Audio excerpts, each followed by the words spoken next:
ఆంధ్రప్రదేశ్ రైతు సంఘం బాపట్ల జిల్లా ఉపాధ్యక్షుడు బండి శంకరయ్య గారిని మాట్లాడాల్సిందిగా కోరుతున్నాం. గత ప్రభుత్వంలో రీసర్వే జరిగింది. రీసర్వే ఉద్దేశం గతంలో ఏదైనా తప్పులు ఒప్పులు ఉంటే దాన్ని సరి చేసి మళ్ళీ సర్వే చేసి ఖచ్చితమైన విధానంలో వాళ్ళకి భూమిని కేటాయించి పాస్బుక్లు ఇవ్వాలనేది రీసర్వే ఉద్దేశం.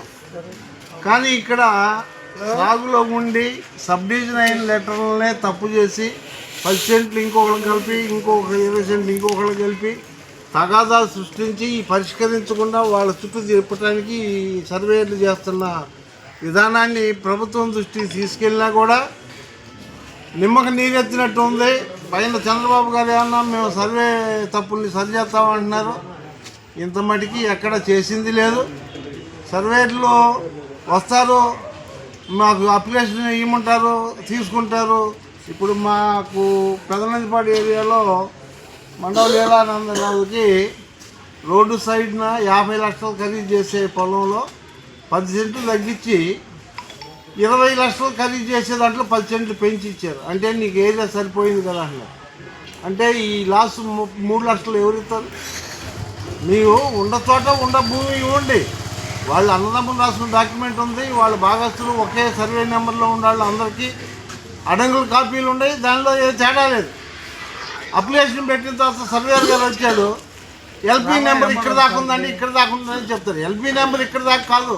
గత ఫీల్డ్ బుక్ ప్రకారం 13 ఎకరాల చిల్లర ల్యాండ్ని నువ్వు తగ్గించి చూపించి 4 గజాలు డొంకలో ఉందని చెప్పి ఆ డొంక ఇక్కడ దాకా ఉందని చెప్పి చెప్తే 10 సెంట్లో డొంకలోకి పెట్టారు.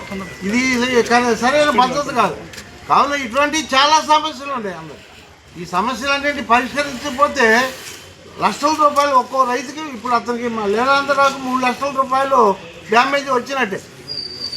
కావున ఈ సమస్యలను పరిష్కరించకుండా గతంలో సర్వే కనుక్కోవడానికి సరైన ఆధారాలు ఉన్నాయి.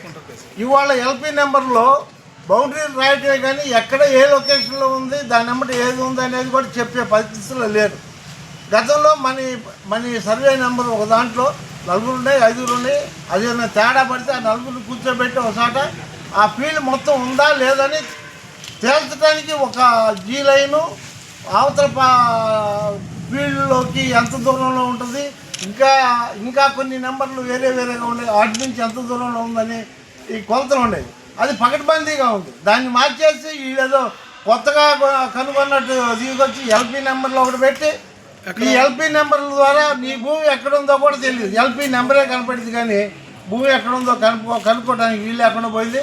కావున ఈ సమస్యలన్నీ ఎంఆర్ఓ గారి ద్వారా, కలెక్టర్ గారి ద్వారా ప్రభుత్వం దృష్టికి తీసుకెళ్లాలని మేము రైతు సంఘం తరఫున అనుకుంటాం.